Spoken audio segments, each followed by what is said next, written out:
Magandang araw mga ka-visual. Isang araw na naman nga ito para matuto ng ating aralin. Ang ating topic ngayon ay part 2 ng visual art na may category na sculpture. Kaya ano pang hinihintay natin? Art na! Art na! Para simulan ng ating topic, pakinggan natin si Annalyn Iglesia para sa isang past articles report.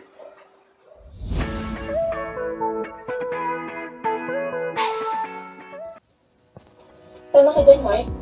Simulan natin sa history. Sa kabuuan, iniisip natin ng sculpture ay ganap na 3-dimensional statue. Ngunit sa panahon ng prehistoric, nahanap ang kaperaso ng ochre noong 77,000 to 75,000 BCE nakalipas sa Galvez Cave in the Republic of South Africa. Hindi man ito ang pinakamagandang skulpturang inyong makikita o nakita, nagpapakita naman ito ng interes ng artist at manipulasyon sa bagay na ito. Paniniwala din ng mga manunuri na ang nakalagay sa ochre na ito ay mga impormasyon at hindi dekorasyon. Isa rin sa pinakamatandang sculpture na natuklasan ay ang ivory statuette, Malayan Human, na halos 30,000 BCE na nakalipas. Natuklasan mula sa Caycelyn Stable Cave ng Germany. Ito ay may taas na 144 na pulgada na korteng tao at mukhang leon. Ang sculpture na ito ay kabilang sa Paleolithic or Old Stone Age. Ang next is Egypt. Marahil ang iba sa inyo ay pamilyar sa ibang skulptura sa Egypt. At ang isa sa kilalang skulptura doon ay ang Greek Sphinx ng Egypt around 2520 to 2494 BCE, na kamukha ni Parao Khafre. Ito ay isang massive sandstone na may laking 65 at 240 long, at ito ay parte ng complex funeral ng Parao. Ang mga sculptor sa Egypt ay gumawa ng mga imahe na gamit ang wood, clay at iba pang materyales. Though ang bato ang pinaka-primary medium nila sa paggawa ng libingang sanktuaryo.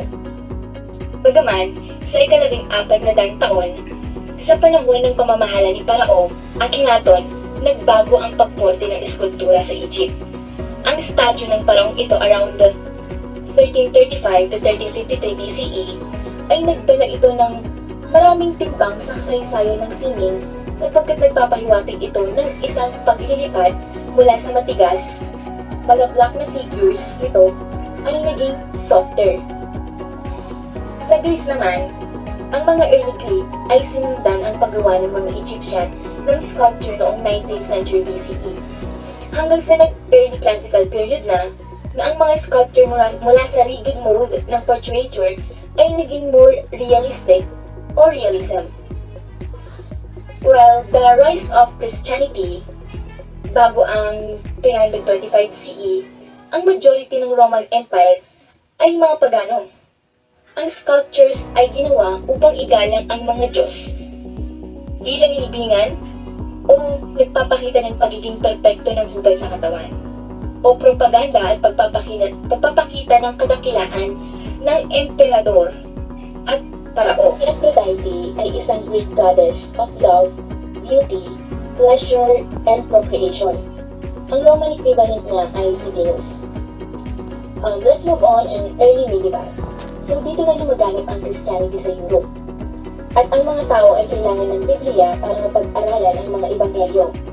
Pero hindi lahat ng tao sa Europe sa panahong iyon ay marunong bumasa o sumulat. So biblical stories had to be illustrated so that anyone could ascertain the narrative without having to actually read anything. Tapos yung elfan tusk o ivory o yung kulay creamy white ay madalas na ginagamit para sa pagbalat ng libro, boxes, chess, at diptych. Well, ang diptych ay parang isang libro na walang pahina. Ang labas ay binubuo ng dalawang inukit na galing o kahoy na piraso o yung bisagra na magkasama na parang gumawa ng pabalat libro. Bagaman wala itong pahina sa loob, meron naman itong wax writing letters and document. Well, in modern times, the term diptych is also refers to two paintings intended to be hung closely together as a pair. Well, let's go to Gothic. Sa Gothic era, nag-expand na on the religious sculptures of the early medieval period. Ang mga figura sa churches ay mas na-elaborate. Halimbawa, ang mga kilalang tao sa Biblia ay may maayos na ang pagkakaukit sa kanila. Yung figura, yung korte ay kumbaga perfecto na. Ang isa sa popular na item during Gothic era hanggang ika-17 taon ay iyong memento mori sa Latin o remember that you will die sa wikang Ingles. Ito ay isang maliit na ulo lamang na sa kabilang bahagi ay isang komisyonado at sa kabilang bahagi naman ay isang bungo. Though mukha itong parang abnormal o parang may sakit, parang hindi bagatama. Nagpapaalala ito na kailangan ng mga tao maging makajos at mabuti. Because eventually, tayo rin ay mamamatay at hahabulan. So let's move on Renaissance. Sa Renaissance naman, ang mga artist ay nagsimulang maging mas interesado sa muling pagbuhay ng classical works of art ng ancient Rome and Greece. Nag-focus sila sa classical myths kaysa sa biblical narratives. Sa panahong ito, yung mga tao nagsimulang tanungin yung pamumuhay ng medieval era. Na bakit ang mga babae ay pinahina o mahina sa panahong iyon at ang mga lalaki naman ay tinuturoang mag-aral para maging doktor, abogado, teologo, at ngayon, noong ika-14 at ika-15 taon, nakita natin yung mga tao, partikular ng mga artist na pinalawak ang kanilang kaalaman sa pag-aaral ng humanities art, writing, moral philosophy, and history, frequently including women. Kung nakita ninyo yung Teenage Mutant Ninja Turtles, you already know the Renaissance masters, Donatello, Michelangelo, Raphael, and Leonardo. Si Donatello ay isang Italian sculptor na nagtrabaho sa Florence noong early 1400s. His most famous patron was Cosimo de' Medici, a man who was famous for his interest in art and encouragement of young artists.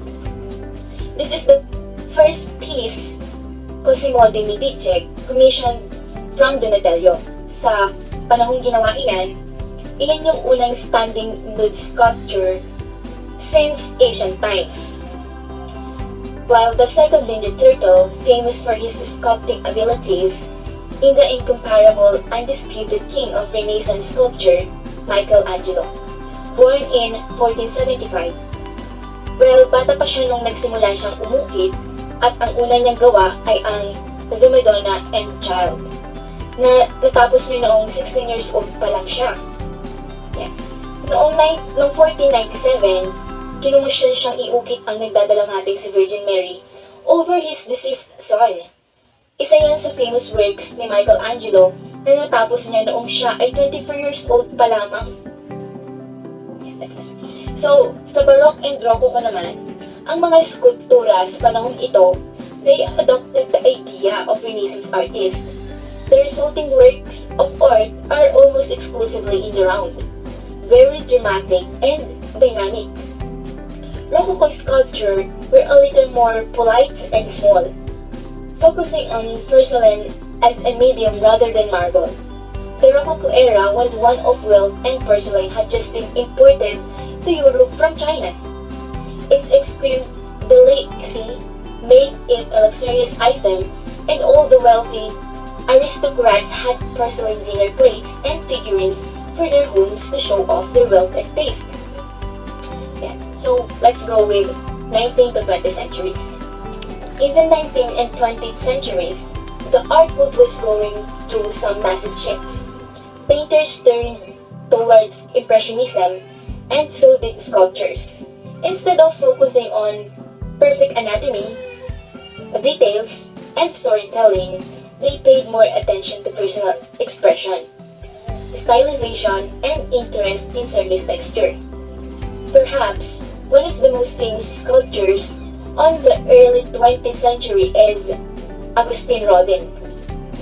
Notice how even though the thinker is anatomically well rendered, the texture on the skin is a little rawer than we have previously. seen in sculpture. Think about Bernini next to Rodin. Very different surfaces. Rodin is really doing something very different that no one had done before by leaving this raw texture on his model. Another artist is Edgar Degas, was primarily a painter, but he also made sculpture. This mix of media, ballerina he created shocked a lot of people, and many found it awful when he originally showed it in 1881. Yeah, so let's move on and let's go to modernism. Well, a lot of different movements happened in sculpture during the modernist movement, some of which are Cubism, Dadaism, Surrealism, pop art, minimalism, and futurism. Well, Pablo Picasso was primarily a painter, but he also did sculpture. He was really influenced in the beginning of 20th century because of his mixed media sculptures. He used cardboard, bike seats, plywood, tree branches, pretty much anything he could get his hands on to make sculptures unlike anything anyone had ever seen before. While Louis Navelson is an artist from Russia who emigrated to the US with her family in the early part of 20th century. Her wood constructions are often very intricate, with small puzzle-like pieces painted in monochromatic black, white, or occasionally gold. And Napoleon Abueva, father of modern Filipino sculpture, the national artist of the Philippines, and the youngest artist to receive the honor, is credited with leading the way for the nation's sculptures, and serves as a living legend of the Filipino art world. His titles and distinctions are numerous as his artworks, and as impressive as his power or prowess as a sculptor.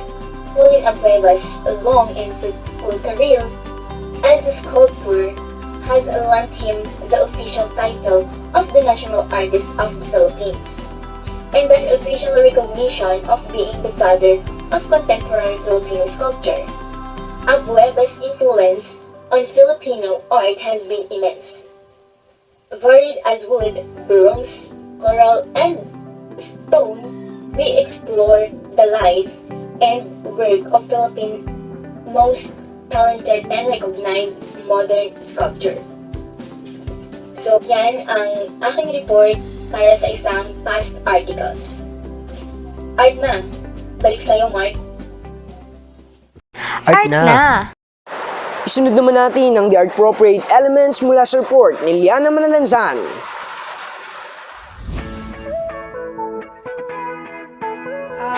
Didiscuss ko ang tungkol sa elements of visual arts, focusing on sculpture. Mag-i-introduce ako ng 7 na elements, pero focusing on sculpture. Pisahan na natin sa number 1, which is yung line. Line is the continuation of a point. Series of connected dots, one of the earliest artistic elements. So, nakikita na siya sa mga cave paintings noong 15,000 BC. All works under the graphics and plastics arts starts with lines. So, yung mga graphic arts, yun yung mga two-dimensional arts. Katulad ng painting, drawing, lettering, printing, sketching, computer graphics, tsaka photography. Plastic arts naman, yun yung mga three-dimensional arts tulad ng sculpture, architecture, city planning, interior design, mga ganon. So, mag-focus tayo dun sa sculpture. So, ito, may mga types of line tayo. Pisahan natin sa vertical lines. So, ang vertical lines, patayo siya. It shows balance, height, and poise. Yan ang tsura niya, patayo. Ang horizontal lines naman, lines that are parallel to the horizon.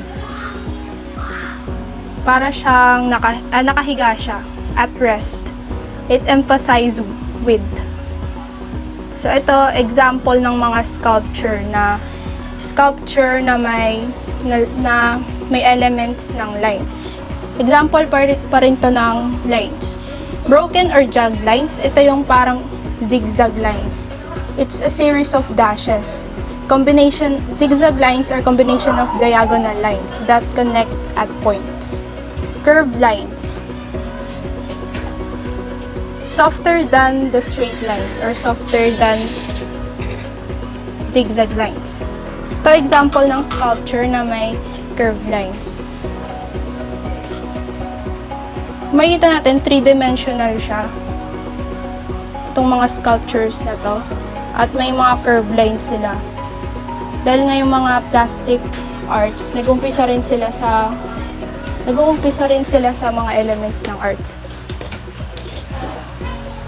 Ito naman, itong mga architectural landscape kasi to.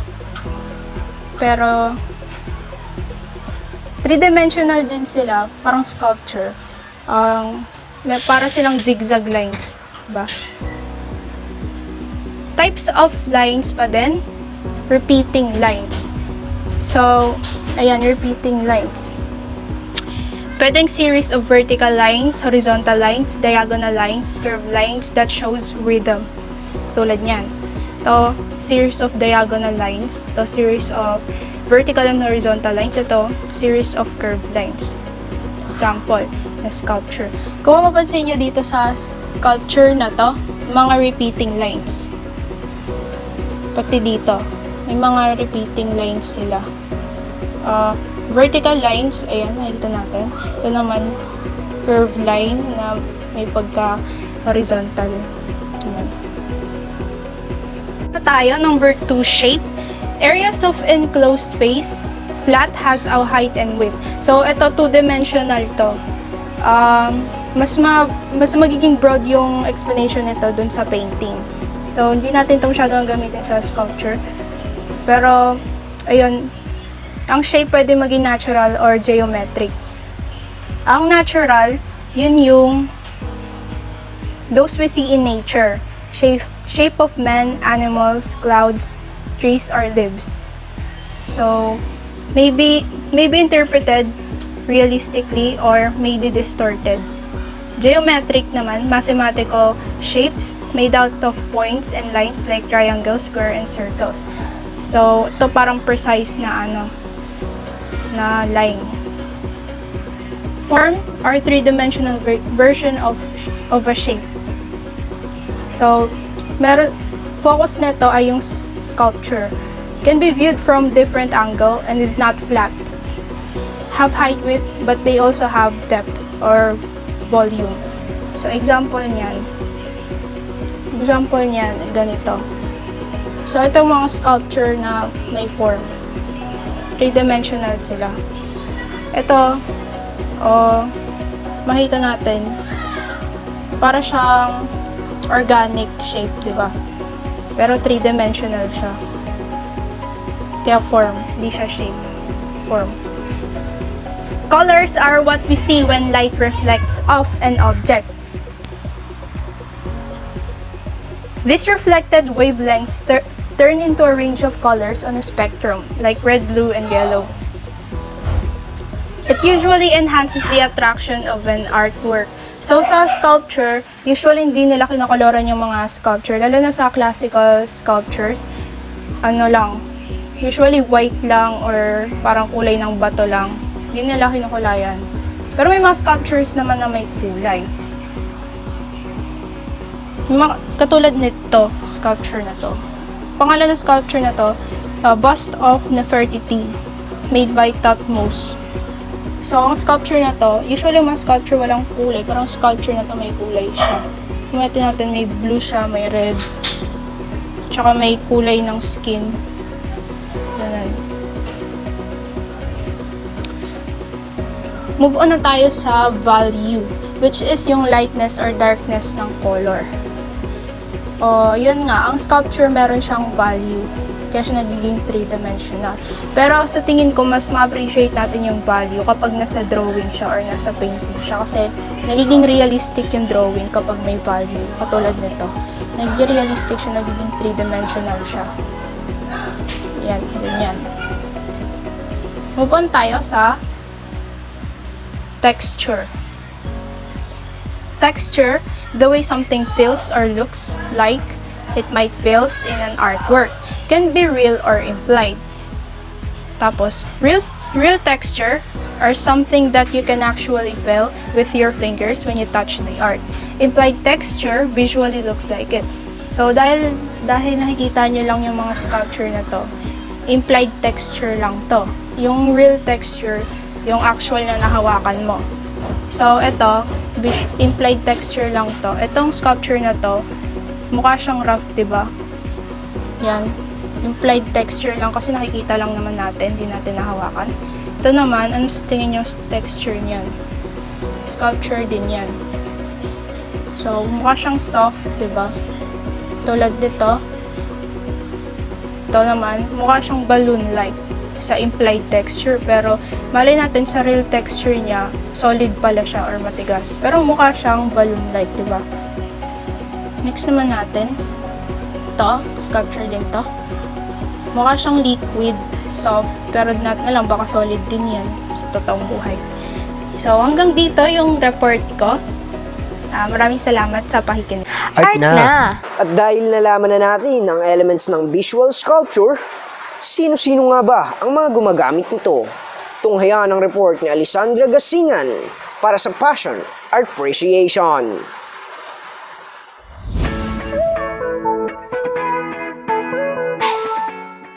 Maraming salamat. At ngayon ipapakita ko sa inyo yung mga famous sculptors at ang kanilang famous works. Famous sculptors. Meron akong kinuha na tatlong famous na sculptor. Ito yung sina Donatello, Michelangelo, at Gian Bernini. Unahin natin si Donatello.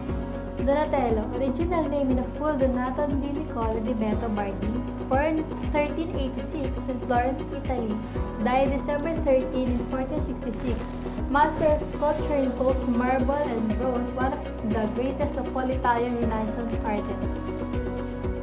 Ito naman yung famous works niya. The Marble David noong 1408 to 1409 at ang The Bronze David noong 1430 to 1440. Actually, same lang sila eh.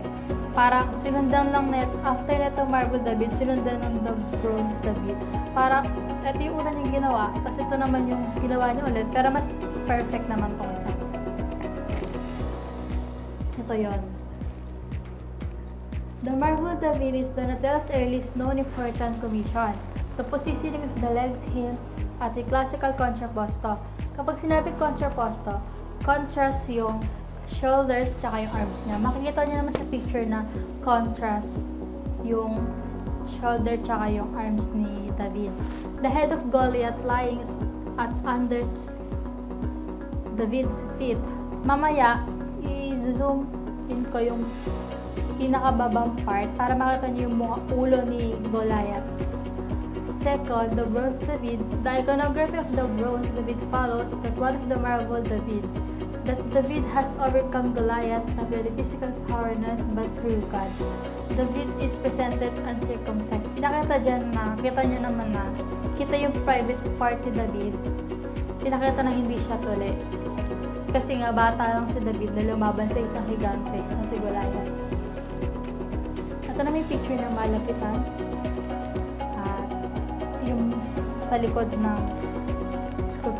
sculpture. The light birds spread around David's handed foot, as if the young hero's running stools raised dead upon his hair. Kasi yung kwento na ito is, yung Bible based siya eh. Sa unang Samuel, verse 17, walang mga Israelita nakikipaglaban sa kay Goliath. Walang nakikipaglaban sa kanya. Hanggang sa nilabanan siya ni David. Si David isang bata. Nilabanan niya. Kumuha siya ng bato. Tapos pinalo niya sa ulo ni Goliath. Tapos kinuha niya yung espada ni Goliath. Pinutol niya yung ulo nito. Kaya naging ganyan. Kaya makikita niyo yung ulo. Tapos yung helmet na suot ni Goliath may pakpak. Yung isang pakpak papunta na sa groin ni David. At Tsaka makikita niyo rin naman na uncircumcised. Ibig sabihin, hindi siya tuli. Kasi nga, mas lalo niyang pinakita ng maayos na bata lang si David na lumaban kay Goliath. Next, si Michelangelo. Kilala niyo naman siya pati yung kanyang famous works. Lalo na sa mga Catholic.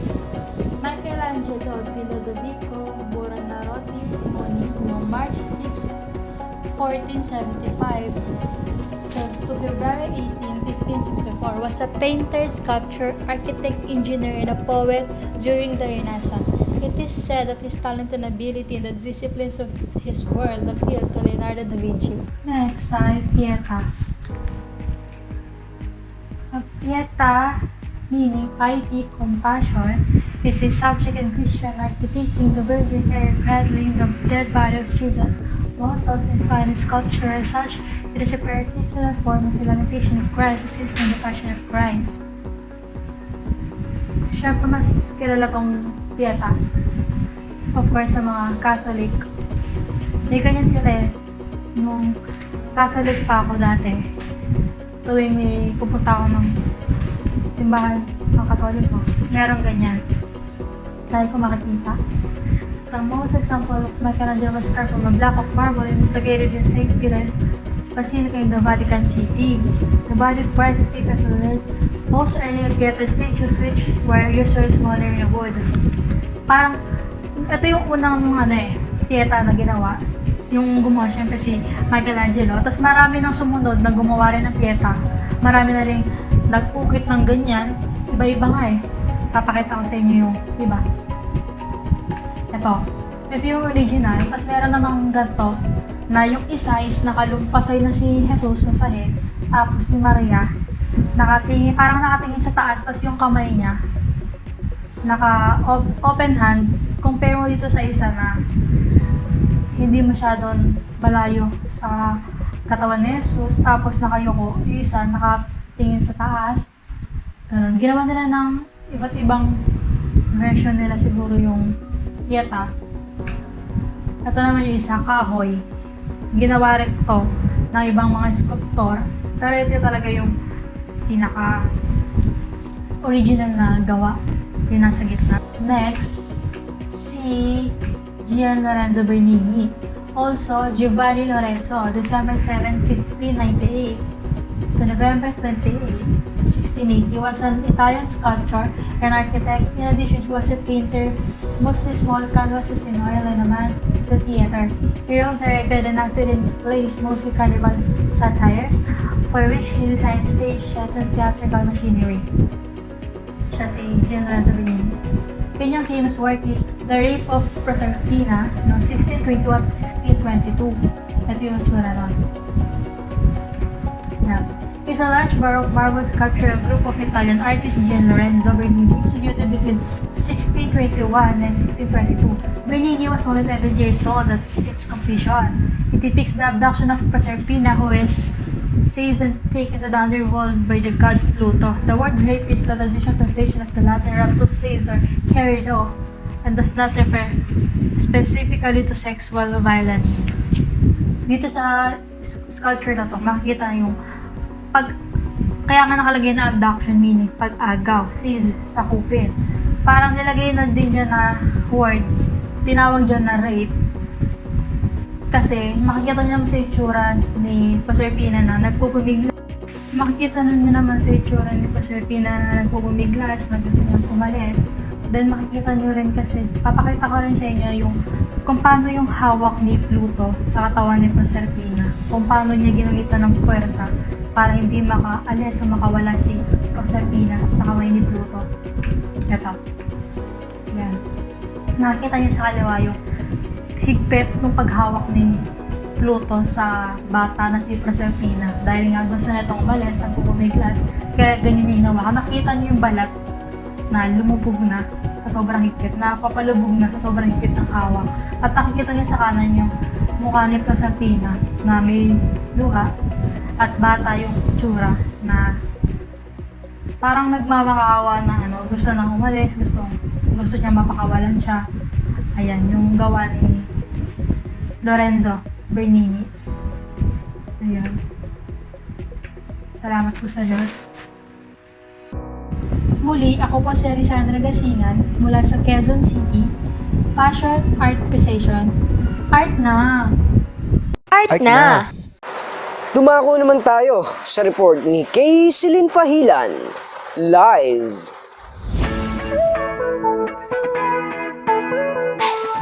Narito muli at inyong matutunghayan ang ating Arting Virtual Museum. At ngayon ipapakilala ko naman sa inyo ang ilan sa mga halimbawa ng visual art particular sa sculpture.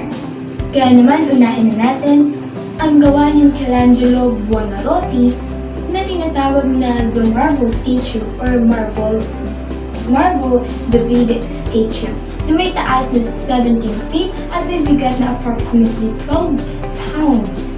At ngayon, isa siya sa centerpiece of Academia Gallery sa Florence, Italy. Kung makikita natin ng malapitan itong sculpture ni Michelangelo ay talagang napaka-detail, napaka-detalyado ng kanyang pagkakagawa. Dahil makikita mo sa kamay pa lang, sa kulot ng buhok ni David ay makikita mong napakahusay talaga ng pagkakagawa sa sculpture na ito. At isunod naman natin ang pangalawa nating halimbawa na Pieta na kay Michelangelo pa rin. Ang Pieta or ang salitang Pieta ay galing sa Italian word na ang ibig sabihin ay piety or compassion. Alam kong na-discuss na to sa kanina sa artist, kaya ipapakita ko na lang sa inyo ang detalyado or ang detailed or ang details ng sculpture na ito.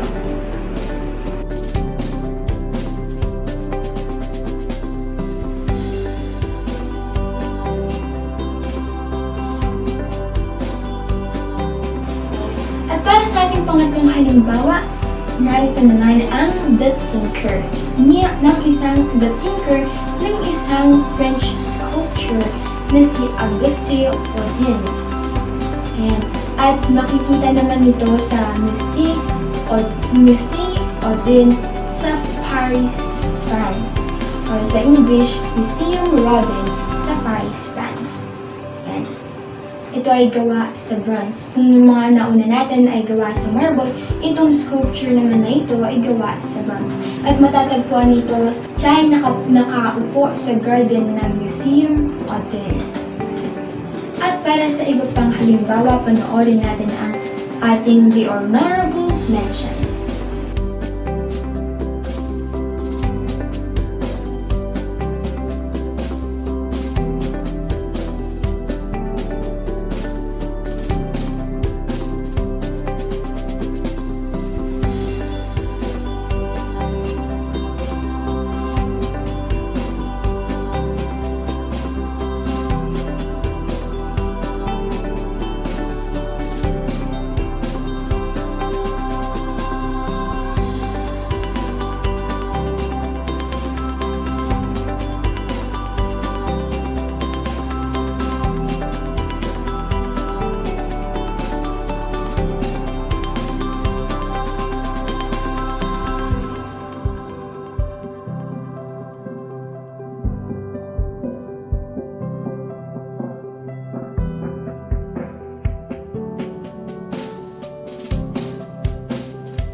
Ang galing, di ba?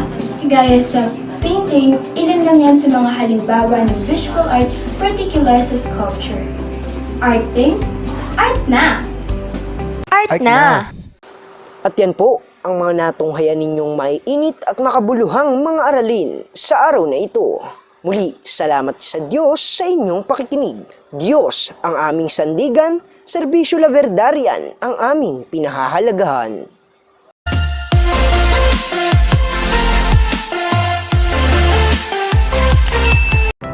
Hello mga ka-art trivia! So tayo muli ay nagbabalik para sa karagdagang kaalaman tungkol sa visual arts. At ngayon ay dadako tayo sa sculptures. Ang unang sculpture na papakita natin ay tinatawag na Homeless Jesus.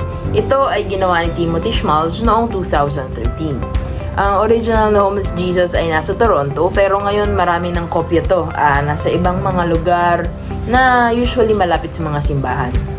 Katulad na lamang ng nasa Office of the Papal Charities sa Vatican. So dahil marami ng kopya to, may isang pagkakataon sa may Hamilton na may severe frost, yung sobrang lakas sa snow. Kaya merong mga mabuting loob ng mga tao na tumawag sa emergency services na maraming beses, tumawag talaga sila ng maraming beses para sabihin na merong isang unfortunate na tao na nasa labas sa ganung weather na natutulog dun sa may upuan. Kaya, ayun, lagi pinagkakamala na totoong tao yun sa mga ganong pagkakataon. So, ang pangalawang sculpture na ipapakita natin ay The Genius of Evil. Ito ay pinoportray si Lucifer. So, itong Genius of Evil ay gawa noong 1848 ni William Gibbs. At ito ay nakalagay sa St. Paul's Cathedral sa Leech. Ang fun fact tungkol sa sculpture na to, yung nakikita nyo din sa picture na yan, hindi talaga yun yung original. Kasi yung unang-una talaga na sculpture na ginawa, masyado daw attractive. Na dumating sa pagkakataon na yung mga babae nagpupunta sa cathedral para magdasal, nadidistract doon sa statue na yun.